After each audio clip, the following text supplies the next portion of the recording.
See, we've got folks filtering in, so I'm going to kick us off. But good morning, everybody. Welcome to day 3. My name is Danielle Hubley. I'm the Advocacy and Education Manager, and on behalf of the Partnership for Strong Communities, we are so excited to welcome you to our Affordable Housing Conference. The Partnership for Strong Communities is dedicated to ensuring everyone in Connecticut has a safe, stable home that is affordable to them in an equitable community of their choice. We promote equitable change in Connecticut housing policy by coordinating advocacy, advancing research, and uniting diverse partners. We have an exciting plenary session for you today. In just a minute, you're going to hear from the expertise of narrative leaders regarding the current public and political climate and how to continue to shift conversation to support increasing the number of safe, stable, and affordable housing options in Connecticut. So a little bit of a rundown of what's on the docket for today. You are currently finding yourself at the 9 to 10 a.m. plenary session, shifting public and political will for affordable housing. We have a handful of sessions between 12 to 1:30 p.m. And we hope you'll be able to join us at 1:30 for another great conversation moderated by Bill Wells of Gallo and Robinson. Our legislative roundtable discussion, which will explore topics including bonding, housing development, zoning, post-COVID related housing concerns, and more. And following the moderated panel discussion, panelists and legislators will engage in an audience Q&A period. So please join us for that. Afterwards as well, we will still have sessions running from 2:30 to 4. So we hope you'll be able to join us, but that will be the closeout of the conference this year. So a quick reminder that all sessions are being recorded and will be made available on our YouTube channel following the conference. So please definitely check out our YouTube channel there. Thank you so much to our leading sponsors, the Connecticut Department of Housing. We have the Connecticut Housing Finance Authority, La Rosa Building Group, Melville Charitable Trust, and Wells Fargo. Without the support of our leading sponsors, we would not be able to host this conference. So we're so grateful for all of their support and their time and their energy in helping to support this conference. We're also so grateful for our collaborating sponsors, of which we have a handful here. You can see Bank of America, Hartford Foundation for Public Giving, eBank, Rockport Mortgage Corporation, and Webster Bank. We're so thankful for your support. And lastly, we have an armful of supporting sponsors who you can see here. Lots of friends and partners who we've been engaged with for many years. If you would like to support the conference, you can make a donation using this QR code, and we're so grateful for your support as well as our sponsors. It takes a village, and we couldn't do this without you. So thank you if you're able to donate. Before I pass it off, I want to quickly remind you that registration is now open for our final I-Forum of the year. It'll be tenant-based subsidies in Connecticut, talking about equitable expansion, taking place Tuesday, December 6th from 10 a.m. to 12 p.m. This I-Forum is featuring an overview of tenant-based housing subsidy programs in Connecticut, who accesses these programs, the deep positive impact housing subsidies have on households' quality of life, and how we can work to ensure equitable expansion of housing subsidies. This is going to be a great conversation, and we hope you're able to join us. We are excited to include experts, including Suzanne Piacentini from the U.S. Department of Housing and Urban Development, Steve DeLella from the Connecticut Department of Housing, Peggy Bailey from the Center on Budget and Policy Priorities, and Felicia Adams with the Corporation for Supportive Housing representing Connecticut.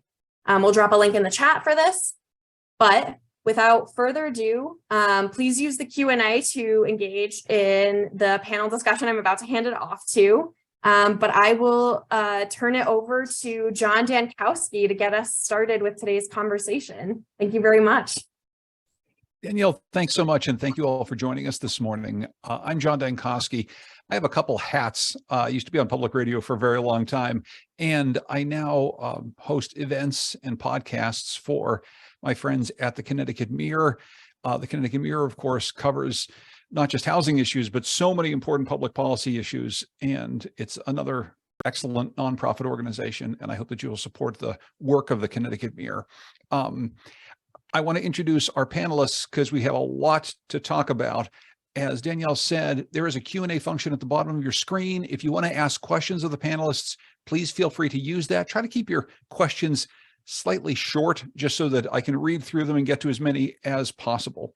Let me introduce our panel today. Orville Morales is Senior Director of Leadership and Coaching at the CAHC. Orville, welcome. Thanks so much for being here. Thank you so much, John. I really, really appreciate it. Marisol Bellows, Director of the Housing Narrative Lab. Marisol, it's good to see you. Thank you so much for being here as well. Great, thank you. I'm happy to be here. And my colleague at the Connecticut Mirror, Ginny Monk, who's Children's Issues and Housing Reporter. Ginny, thank you for your time and thanks for being here this morning. Yeah, thank you so much for having me. So we're going to be talking a lot about storytelling and narrative, how exactly to move the needle in people's minds and hearts as you talk about some of these important issues. But very quickly, I would like to set a little baseline for people who maybe don't know everyone's work. Orville, tell us just in a few words what it is you do with the CAHC. Thank you so much, John, for sure. And for sure, thank you to the Partnership of Strong Communities just for hosting this together, because these conversations, we cannot have enough of them. And so I'm really, really grateful to be here. But what I do with the CAHC is that I train case makers across the country on how to remove the impediments to action on the important issues that we care about in our time. Right now, our biggest issue is mobilization. That's what's going to get us to be able to get the kinds of communities that we're looking for. And my role is to train individuals on how to do that using strategic case making. Thanks so much. Marisol, how about you? How do you explain your work to people? Yes, I'm the Executive Director of the Housing Narrative Lab. And at the lab, our mission basically is to change the story to help grow the understanding of who experiences homelessness and why. And we do that through narrative research, both at the local and national level. We do that through education and training, and we do that through communication support for organizations. This idea of helping to change the story is a big focus of what we'll be talking about this morning. So I'm interested in digging in. Speaking of stories, though, Ginny, talk a little bit about your work as a housing and children's issues reporter. Maybe you can explain a little bit about how you find the stories that you tell. Sure. So the Connecticut Mirror covers state policy and politics. So I do find a lot of stories through things that are proposed in the state legislature. And just covering the way these policies particularly affect people. So that's a major goal at the Mirror, is to really focus in on the people who are affected. How the policies affect people. And I think it's fair to say I've covered the state capitol for a long time. Sometimes the conversations that happen in the capitol center in on how people are actually affected. But often, Ginny, does it seem to you like policy discussions take place at a level above the personal? They sometimes take place in a way that doesn't necessarily tell the stories of the people who are being affected. Yeah. The other thing I think is that often when policymakers are talking about these housing policies, they don't, I think generally in the public, there's not such an understanding of what it means to be rent burdened, of really what it means to live in poverty, to not be able to afford the place that you live. I think that's really important. As we talk about this narrative structure, how we tell these stories, maybe Marisol, I can turn to you, and I'd like to get a sense of what you think the narrative actually is right now in Connecticut about housing affordability, affordable housing, homelessness. What do you hear as you talk to people about these issues? Well, and I will tell you that it's not just in Connecticut. This is a crisis and a challenge nationwide. And it's a few things. One is that right now there's a dominant narrative around housing insecurity and homelessness, especially, that is really rooted in bad choices and personal responsibility. But all of us who are working in this space are very clear, and we understand that there are systems and broken nets, right? Broken safety nets that are not safety nets really, but that they are forcing people into homelessness and pushing people into homelessness and into housing insecurity, excuse me. And so you have things like rents that are too high. You have things like jobs that don't keep up with them. You have things like If folks are suffering from a mental health issue, that the default is not they should get the care they need. The default is the streets, right? You have things like racist, a history of racist housing policies and zoning policies that push people into particular corners of communities where there are not enough affordable housing units. So there is a whole layer of systems, and the more we can help the public understand that, the better we can get at helping to advance that narrative. And even though folks may kind of think about that personal responsibility, when we are very intentional about showing them the realities, folks get it because everybody understands what it means to pay 30-40% of their income or whatever money is coming in to try to keep a roof over your head. So what you're saying is a lot of the narrative is based around personal responsibility. People need to find a way to find better housing for themselves, that people maybe aren't making good choices. These are the things that you're hearing from, whether it's lawmakers or policymakers in Connecticut and around the country. No, what I'm saying is that the real narrative, that the reality is that there are broken systems that are pushing people into homelessness, right? That's the reality. And I mentioned some of the potential of those systems, but currently, right, and not just in Connecticut, but nationwide, people have a complete misunderstanding, right, of what the reality actually is. And so that narrative is what needs to be shifted so that people really are understanding the truth, right, and what really is causing a lot of the challenges. What do you think is at the root of that? Is it a lack of a basic kind of empathy? Is it not necessarily knowing or seeing people who have circumstances that are different than your own? What do you think that gap is in your mind, Marisol? Easy.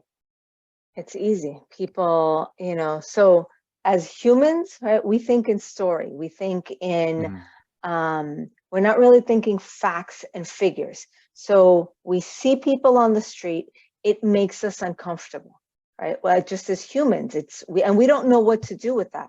And so there are a lot of players out there who may not want to solve the issue as the issue actually exists, but they want to do it cheaply, or they want to make people sort of, let's just disappear the problem. Let's not see it, right? So in order to kind of just hide it and push it away, i.e.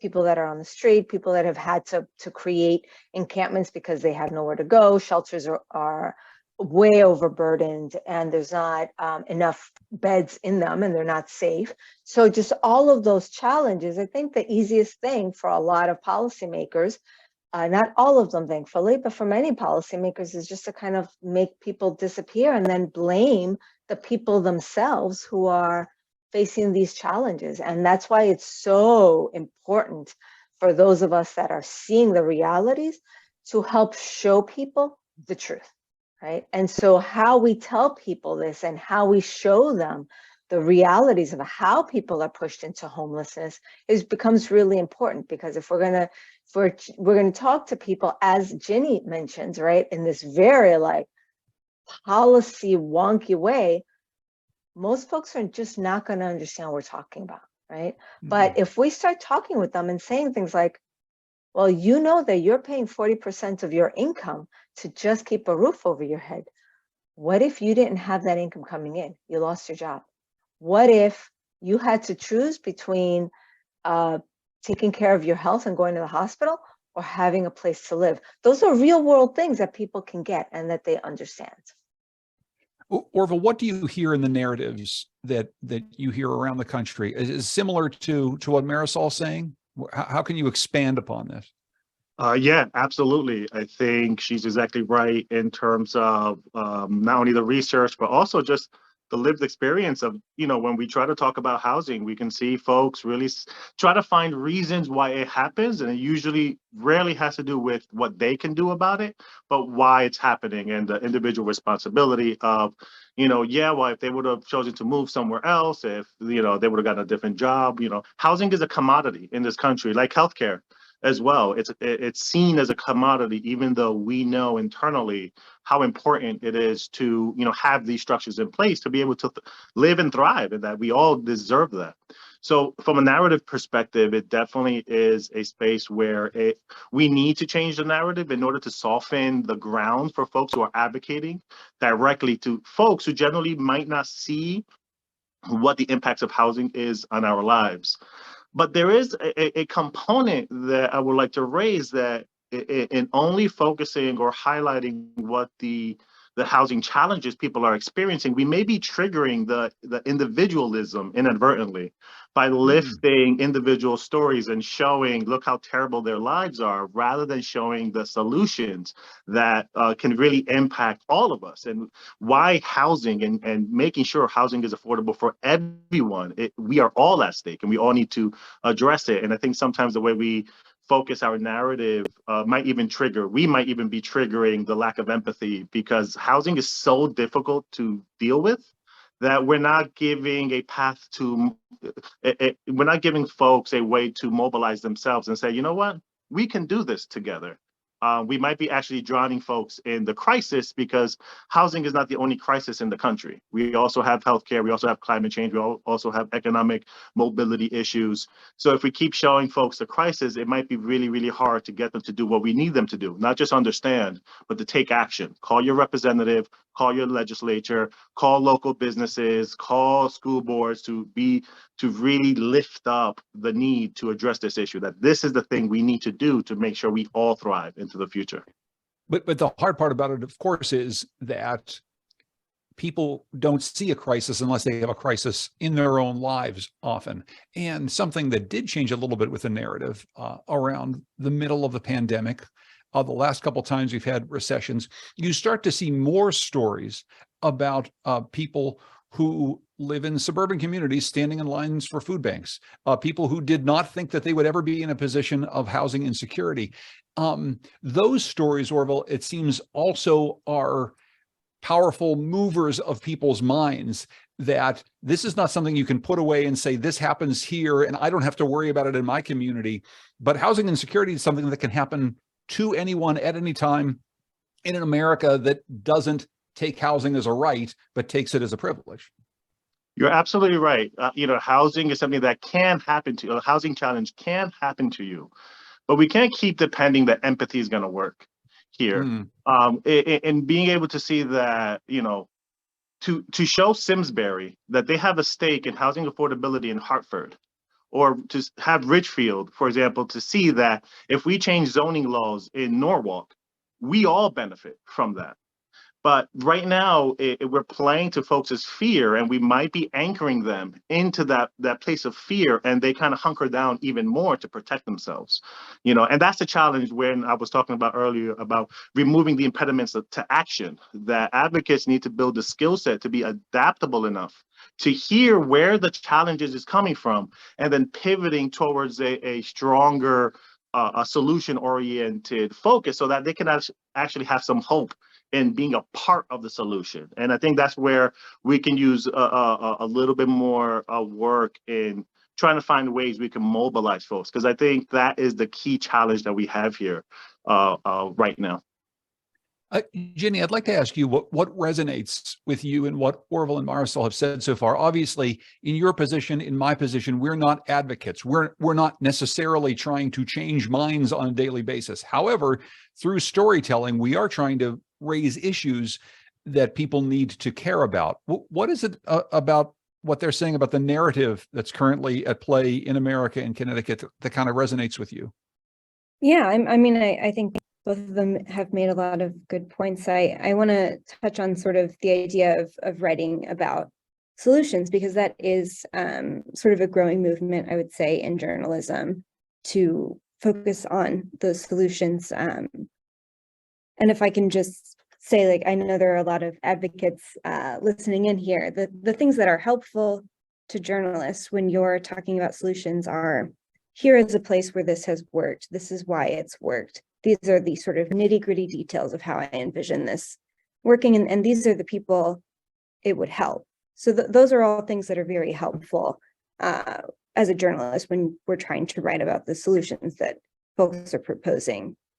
I also want to note, we talked a little bit about how, COVID has brought out all of these really compelling, important stories about how folks are struggling, but this housing crisis long predates the pandemic. This has just sort of shown people, I think, how bad it can get, and really a lot of people were living with rent burdens before this. So I just think that's important to know when we're talking about these issues. Digging in just a minute to the ways in which advocates can help reporters tell stories. It's individual stories, as Marisol was certainly talking about, but it's also data. I mean, it helps you, Ginny, to know that something actually works and that there's data that supports it. That's something that is really a gold mine for reporters. Definitely. And this is sort of, I guess, an administrative detail. It's very helpful to have that raw data rather than graphics, so that we can really look at all of the numbers.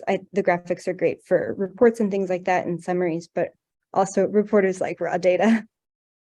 Yeah, they do. And at the Mirror, we've got some good reporters who know how to crunch that raw data and turn it into stories. Once again, if you have questions for our panelists, there's a Q&A function at the bottom of your screen. You can type your question in there. We'll try to get to as many as we can before our hour's up.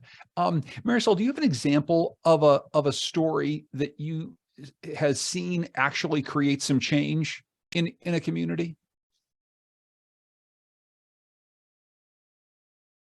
Oh, I actually wasn't on mute. Let me think about that for a second. And as I do that, I wanted to just clarify something, because I think this is so important, what Ginny and Orville were talking about, that, and I say this both as an advocate and as someone who was a journalist for more than 20 years. So the narrative that we need to think about and advance and forward is about the systems that are causing homelessness and then how to fix them, or housing insecurity, the housing affordability challenges, and then how to fix them, i.e. the solutions. As a journalist, it's hard to write a story about a system, right? Mm-hmm. That's boring, and people are not going to stick with you, right? Like your policymakers and your advocates and the lawmakers, they'll read the first couple of graphs, they'll read the lead, but your regular, everyday human is going to look at that headline and they're moving on with their lives, right? And so the way to bring them into showing the broader system is through these stories, these kinds of stories. And whether it is an individual, as in a person, or a community, right? But having that connecting point is really important in terms of storytelling. But as Orville says, you can't stop there and make it about the individual. It becomes really incumbent for both the journalist and the advocate to take then that story and intentionally show the systems. So I will give you a really good example of a piece that was just in the paper on Sunday about the being young and homeless in rural Ohio.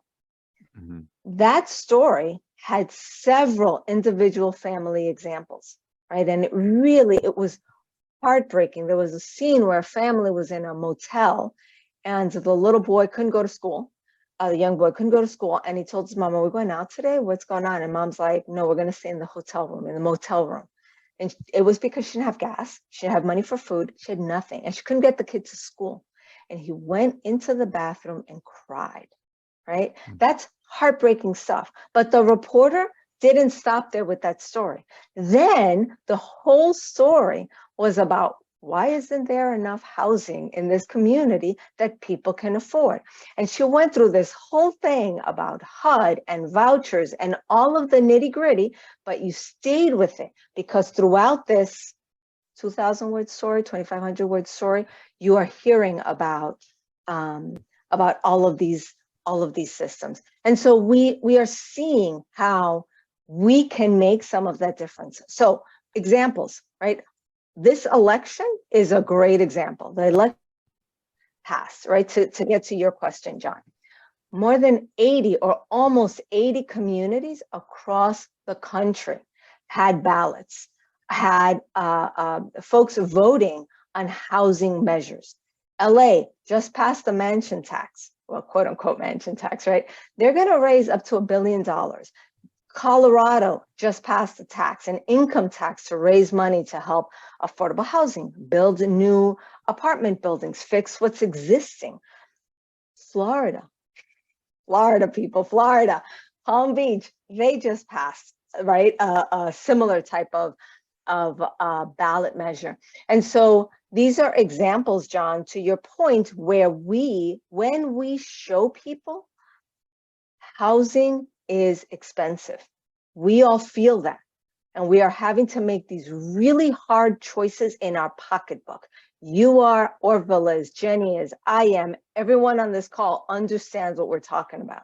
We may not, some of us may have experienced housing insecurity and homelessness, some of us may not, but that is something real that people understand. And the fact that all of these cities have put these ballots on, put all these measures on their ballots, really shows that folks are understanding that we really need to do something about it, and that it's not an individual thing, but that the solution is all of us coming together to figure out how to make some of these shifts. You know, and the fact that LA, given all of the turmoil that's been happening there, they just passed something that was basically is going to tax a lot of people there, given their housing costs. These systems, Orville, that Marisol is talking about, though, that need to change, some of them can be changed at the town level. But if we say the big systems, right, that have caused the problems, we've already mentioned historic redlining. We've talked about the fact that, you know, Connecticut has a town-by-town governance structure that makes it almost impossible to pass any sort of really sweeping statewide mandates for change. I mean, one of the biggest systems in America is just systemic racism. That's hard to tackle at its core. So how do you think, as an advocate, Orville, about threading that needle, about making sure that we're attacking the big systems that are causing the problems while actually telling these individual stories and trying to focus in on places where we can make change? Thanks for that, John. First, I just want to thank Marisol, because I think you're exactly right. Advocates have a hard time talking about what the system is. You know, internally, we're really good at understanding this. You said the word redlining, and I think all of us understand immediately what that means. And folks out there generally don't. And the way towns are constructed, you know, they're all little countries in themselves through these electoral municipal lines. And, you know, and I'm even seeing one of the questions that came up, like, how do you get folks in areas where they don't think they need affordable housing to even see themselves as part of what this statewide conversation is to deal with housing? Number one, in terms of the kind of lifting the system standpoint, is, you know, using metaphors and using, as we're talking about the stories of people experiencing these housing issues, that we use metaphors to help people kind of connect with what it is that we're dealing with. For example, we did some work over in Fairfield County with the Fairfield County Center for Housing Opportunity. And one of the things that collectively, as a group of local advocates, you know, between, like I mentioned before, Ridgefield, Norwalk, Bridgeport, when they realized that Fairfield County is actually, it's a beautiful garden, but not all parts of the garden are being properly watered. So if we can make sure that we have a wonderful garden that we can all thrive in, we have to make sure we invest in all parts of our garden. And that is what the housing system is. We all live here. And if we aren't all able to properly invest, what we lose is, and this is really the narrative that we need to start showing, what we lose if we don't do this work. We lose the teachers to be able to live in the towns that our children live in. Our seniors won't be able to see their kids live in the town that they grew up in.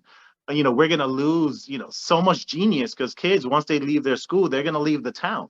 What's going to happen? Now you're not going to have those doctors and lawyers coming back home, you know, because it's so expensive here. We're going to lose our legacy of living in a wonderful place if we don't support affordable housing across the county or across the country. Being able to tie in the problematic system, telling the stories of the people living through it, and what we lose, because if there's one thing we learned about humans, period, in social science, is that we feel a lot more pain from what we lose than the pleasure we get from what we gain. So if we can tap into folks who usually don't see themselves as, well, that's not going to happen to me. I got my education. I got a good job. I'm never going to struggle with issues. And this town doesn't need affordable housing. Well, you're going to lose a lot, my friend, if you don't support this. And we can use data to show what we lose if we don't invest in the next 5 and 10 years in adjusting the kind of policies we need to make sure we're getting affordable housing across the state. Yeah, and I'll just quickly say that, as when Marisol started, she had talked about a lot of the narrative that people have is about people making bad choices, and that's why they're stuck in the situations they're stuck in. The reverse of that I hear in an awful lot of communities is, well, I've made good choices.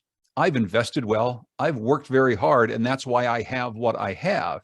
And I think that that's another much harder, I think, narrative to change. Marisol, I know that we'd gotten a question in there that Orville addressed briefly, and I know you'd wanted to address a little bit more. It came in from Meg, in case people hadn't seen it. It says, how would you address public political will in small, wealthy towns where affordable housing infrastructure, including public transportation, is limited?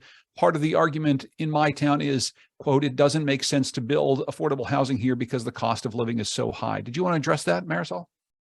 I actually clicked on it by mistake. I thought Orville answered it exactly right. I'll handle all the Q&As. Don't worry about it. Sorry, I was reading it and clicked on it by accident. So apologies. No worries at all. Zoom flub.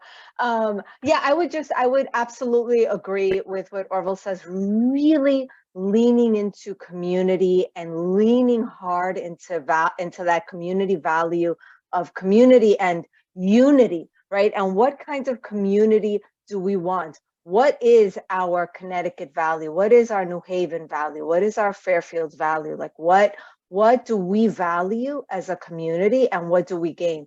And sometimes, it is the wealth that you are building is going to keep growing when your community is diverse, when your community has transit and jobs and shops and all of the things. And to have those things, we also need people to work in those jobs, and they need places to live. So there's a value there. So I that's all I would add to it, but really leaning hard into community and unity. And again, apologies, my Zoom flub. No worries at all. After a couple of years of this, Zoom calls are still hard for me too. It's especially early in the morning. Ginny, I'd like to ask you about this question about, the different pockets of Connecticut. Orville raised this just a little bit ago. Fairfield County, a very specific, largely very wealthy, but not entirely wealthy part of the state. As you go from one part of Connecticut to the other, do you think that the narratives are changing somewhat? Do you hear different stories about affordable housing depending on what town you're covering that day? I mean, yes. So in some senses, people in Fairfield County or smaller towns view affordable housing a little bit differently than people in cities. But I think it's important here to note that no town can exist in a silo. As much as, separate governments, all of that kind of thing. What happens in one city or town in Connecticut affects the nearby towns. And I mean, that can just keep growing and growing, right? We saw it during the pandemic with folks moving in from New York and changing the real estate market in Connecticut. The availability of housing in one part of the state affects everything. And the other thing I kind of wanted to circle back to that Orville had brought up is that housing is connected to so many different parts of life. It's connected to health, it's connected to education. I, over the summer, went to a conference where one of the questions sort of posed to journalists focused on health was, what does society owe to our children? And so much of that was tied to housing, all of those different issues. So I think when we're talking about housing, it's important to talk about sort of the effects of not having enough housing, that kids can't access education in certain towns, that they can't access parks and beaches.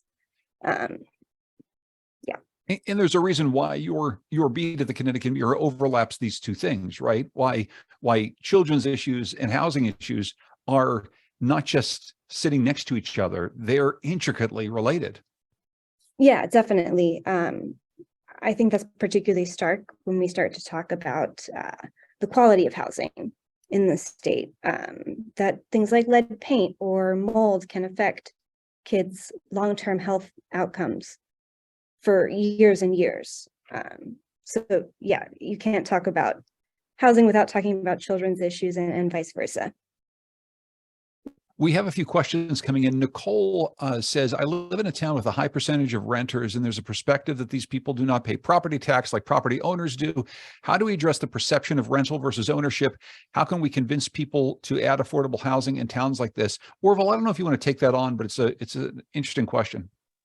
Yeah, that's definitely an interesting question. I think that's right. We do really have this perception of renters and owners. And also consider that just in a lot of social justice work, especially in housing, there's this tenant versus landlord battle. So, both sides are really trying to entrench themselves. And I actually kind of understand that logic. But the immediate thing that I think about is that I think the perception here is that the only value that is brought into a city is property values, and that's kind of a very municipal viewpoint. And when I say municipal policymakers, business owners who are paying property taxes. So obviously, the key issue is going to be property taxes. But I think it's time we start talking about how much money renters spend inside of a community that ensures businesses can continue working.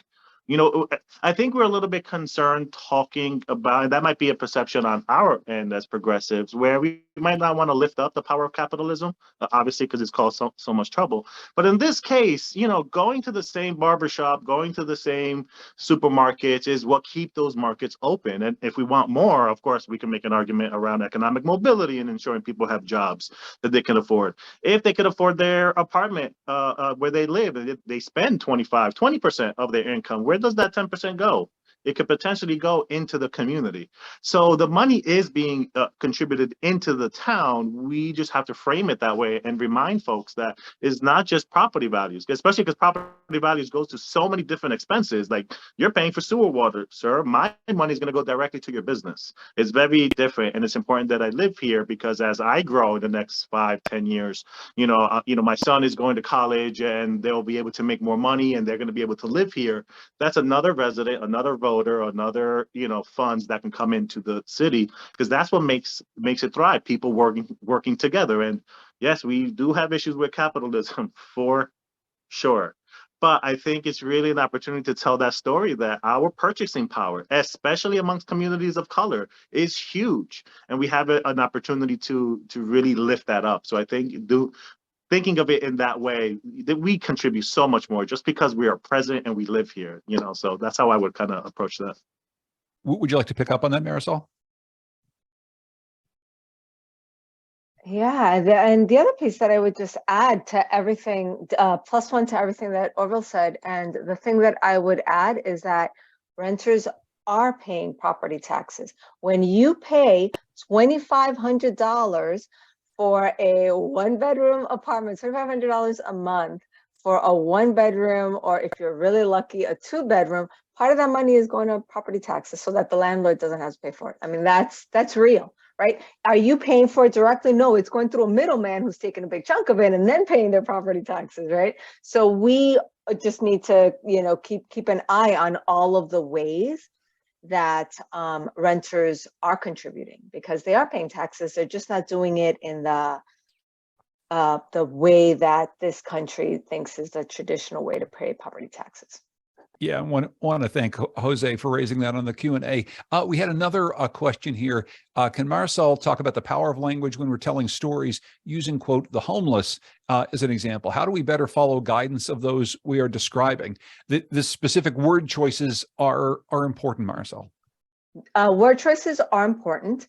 And my answer is going to be rooted in large part this is where my advocate hat, I put it down for a moment and put on my very long-term journalist hat, veteran journalist hat, which is I just ask people what they want to be, how they want to be referred, one, and then two, I describe it.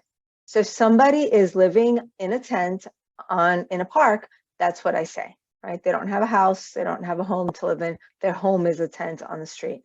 Their home is their car, their 1987 Impala with a broken, busted fender. Their home is a shelter where they got beat up and attacked, pretty consecutively. So they don't actually really are hesitant to want to go back. Their home is their grandma's couch yesterday, their friend's floor today, and tomorrow they're not sure where they're going to go. So for me, a lot of it is the maxim of the reporter: don't show, don't tell. So really, the more that we can show that lived experience, like what that actually is. And sometimes we don't really do that. Both as journalists, we get caught up in sort of the shortcuts, and as advocates, especially, we really get caught up in the shortcuts and in the acronyms and the yada, yada, yada.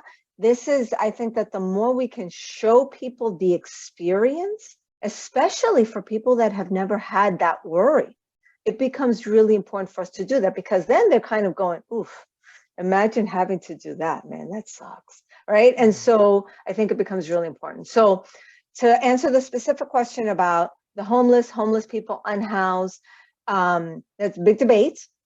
So my advice to everyone is ask the person that you're talking to, or whose story you are going to share, whose voice you're going to lift up, describe the particular circumstance. And any follow-up, any follow-up sort of, you're not going to say that each and every time, right? Because you're not going to repeat it in that way, but as you're writing it, whatever the person says, they might like unhoused.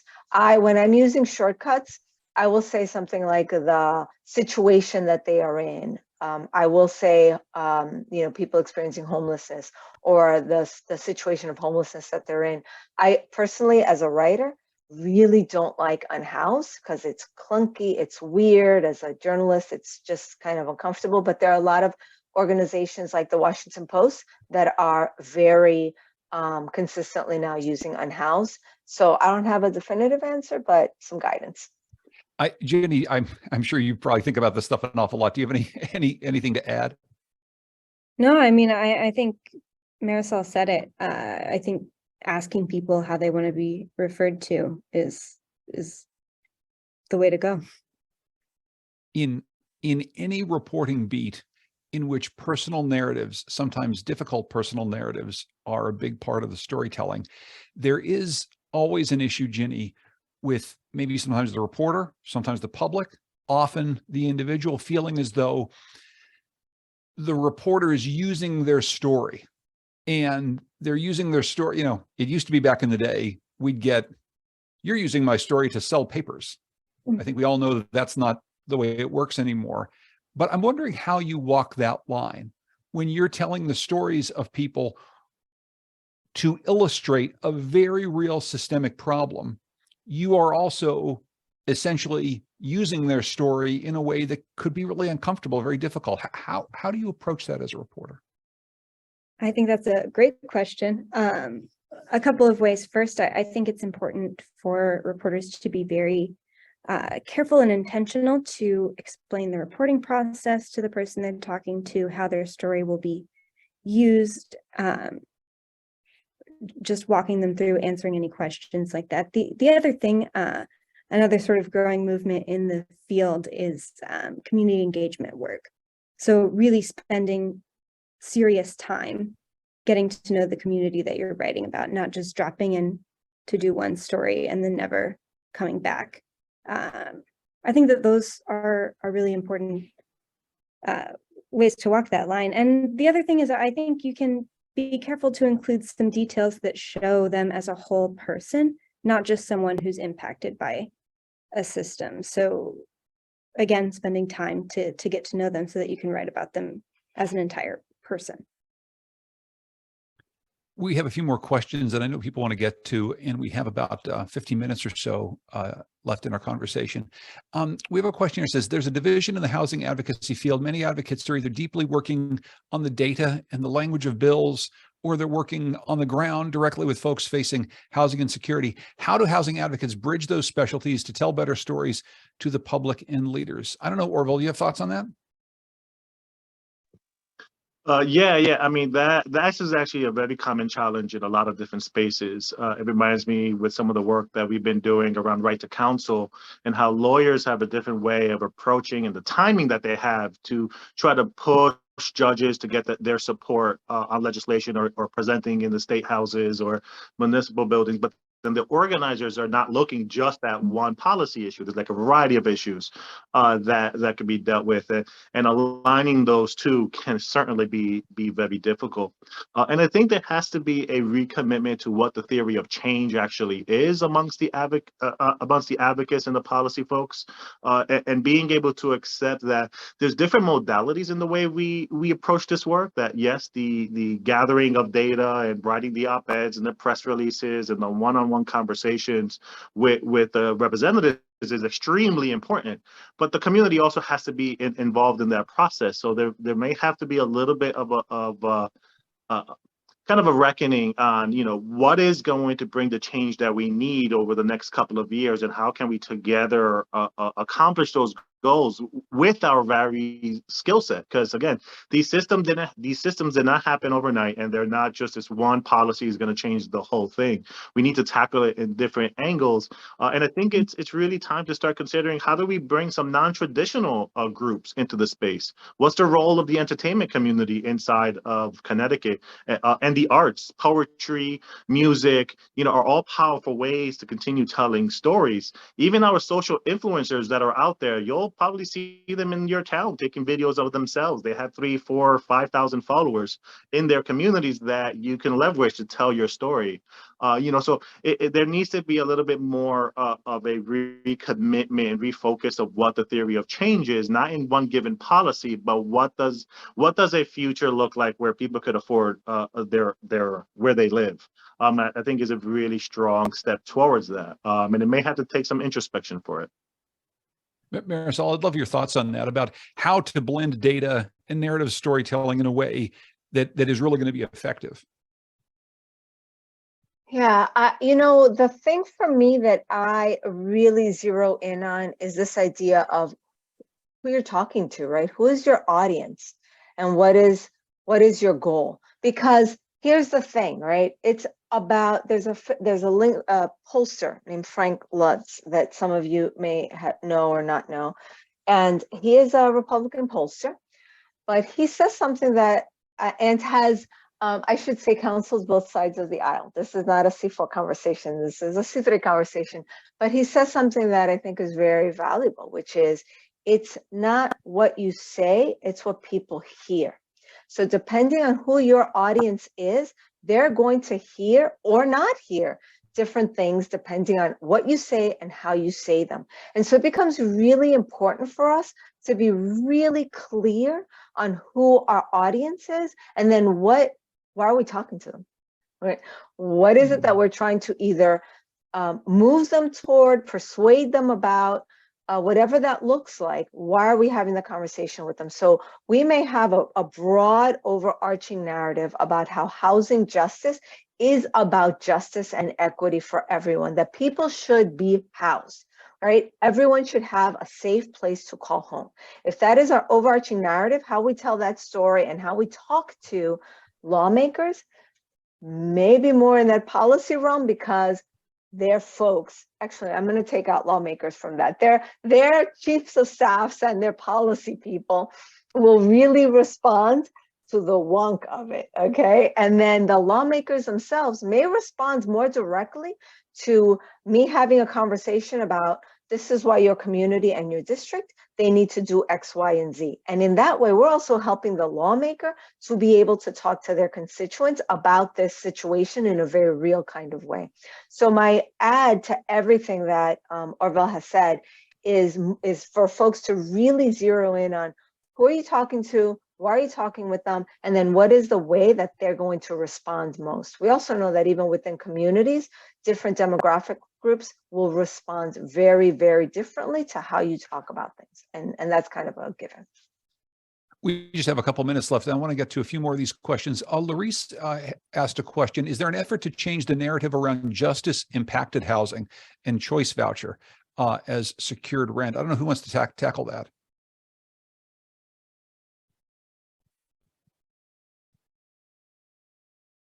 Does anybody want to talk about how we discuss the issues of people who maybe have criminal backgrounds getting housing? I'm not sure that I completely understand the second part of Larissa's question, but I will say when she was talking about an effort to change the definition of homelessness in housing issues, I would say yes, and this is where it becomes really important for us to describe and show the varying conditions, both that people are living in and that they're facing, and then the solution to those conditions, right? Because we all know, for example, that HUD's official count that journalists use, right, is the point in time count. It is a point in time on this day from these hours, right? X number of people we saw and counted X number of people on the street, living in shelters, etc. There's a whole swath of individuals who are not in any way, shape, or form counted in that, which is folks that are doubled up, folks that may be sleeping in a car tucked away somewhere that nobody is going to see, and they're tucked away somewhere for a reason, right?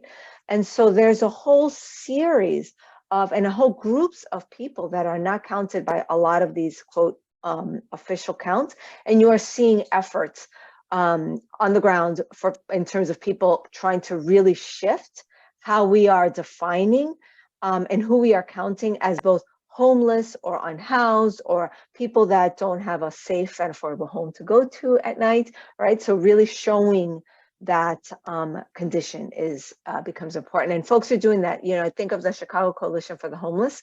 They actually have a whole new rubric, and they're working with several communities in the Midwest that are counting people who are doubled up. And doubled up is people that are, you know, sleeping on couches or on friends' floors, that sort of thing. Because in Chicago, that is the primary way that people are unhoused. Maria, I think would love it, Orville, if you gave a little bit more about the intersectionality between the power of public art and housing advocacy. You'd mentioned this before, but maybe you can talk a little bit more about how you think that this can work. Yeah, I appreciate that particular question because, oftentimes the way we start being aware of what's happening in our communities is through the arts. I mean, think about how much we are so connected to documentaries on Netflix about so many different issues and watching videos that are just music videos and songs that just illustrate challenges that help open the minds of folks. So bringing that artistry into a local community really supports just pushing the question of what's going on here. And if people can see some tie-in of a website that I can figure it out, or maybe an open enough welcoming space that I can walk in to learn more, then having some local journalists like Ginny come in and who really cares about the communities she reports. All of those intersections really play into getting the message to folks that these issues are important. So when we're talking about housing, I mean, just the level of art that we can see how a home can be decorated and, having some panels in a park of different homes, how they look like, multi-space. I'm getting a little out there because I can just, I've seen some of that in San Francisco not too long ago. We can really show, how housing impacts all of us in creative ways without even asking you, do you support this bill or not? But still create space where. Go ahead, John. Oh, we got. I was just going to say though that the thing that I think that one of the things that I thought about though, as you were saying that, is something that someone had said earlier in our discussion. Having housing isn't just having a basic place to lay your head. It is all those other things. If you think about what we surround ourselves with, I think that you're in Texas in a hotel room, probably, Orville, but there's a piece of art behind you, right? Yeah. We all have this surrounding us. Home is all of these things. It can't just be, do you have a place to stay out of the cold tonight? And I think that that's an important message. Yeah, no, you're absolutely right. And as you're saying that, it reminds me, and I think some of us, or many of us in this panel, we've had housing instability.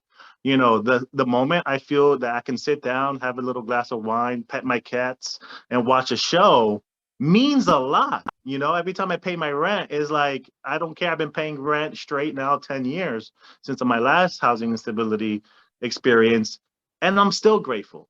And we all have that. And I think that's a common thing that we all experience, even if you are able to afford your home and you're wealthy. If you're a lawyer and you have a nice home, you still come home, crack open a beer, and you enjoy it. And we all do. Or maybe not a beer, it can be tea. It doesn't have to be alcohol, folks.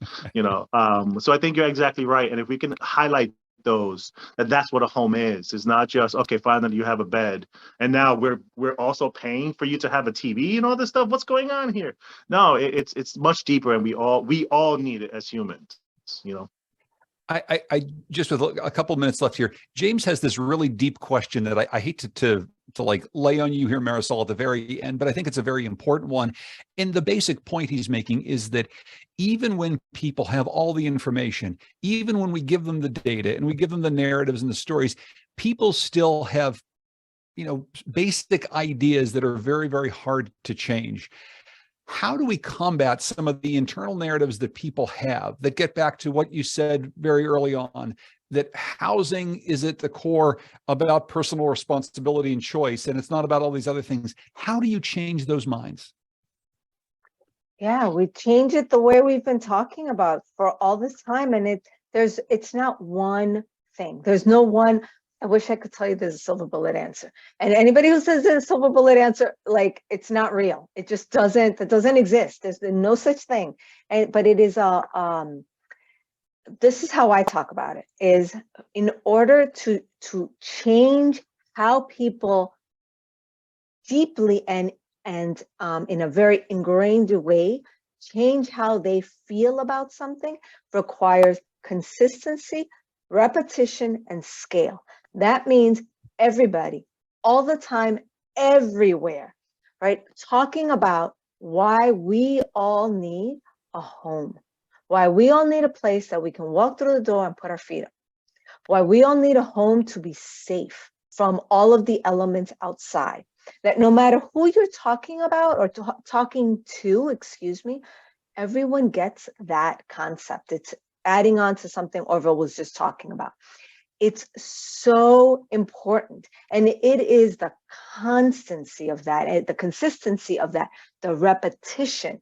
It's okay if we sound like a broken record. We don't need to come up with new talking points every single day. And in fact, that hurts us, because now we've got 80 million stories, 80 million narratives, and people get confused, right? And the thing that I just want to add is that this matters for this very reason that James is pointing out, that when there's a narrative that of bad choices and personal responsibility. So when you think that, solutions like criminalization, solutions like anti-camping laws, punitive solutions make sense because you feel like people are making bad choices. But when you understand that there are a whole bunch of systems underneath all of that are forcing people into homelessness, then when we talk about the solutions that Orville was talking about earlier, that I was talking about earlier, and Ginny has mentioned, then those solutions make sense to people. Right now, we could talk solutions till the day is long,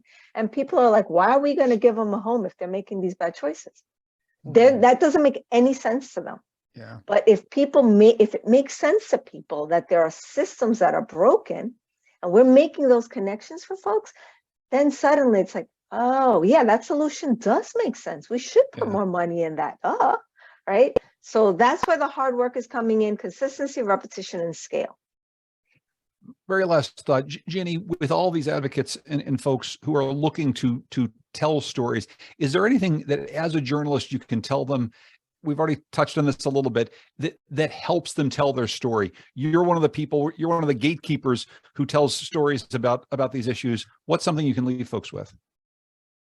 Yeah, I think, again, the best journalism is people focused. So anytime you can help facilitate those connections with a reporter, particularly those initial connections, that's super helpful. And I guess I'm just speaking for myself here, but I'm always happy to sort of talk people through the process, even if the answer ends up being, I don't want to talk to a reporter. So if there are concerns, about having someone experiencing housing instability talk to a reporter, I think you can just talk to the journalist about, what the process is going to be like, that kind of thing.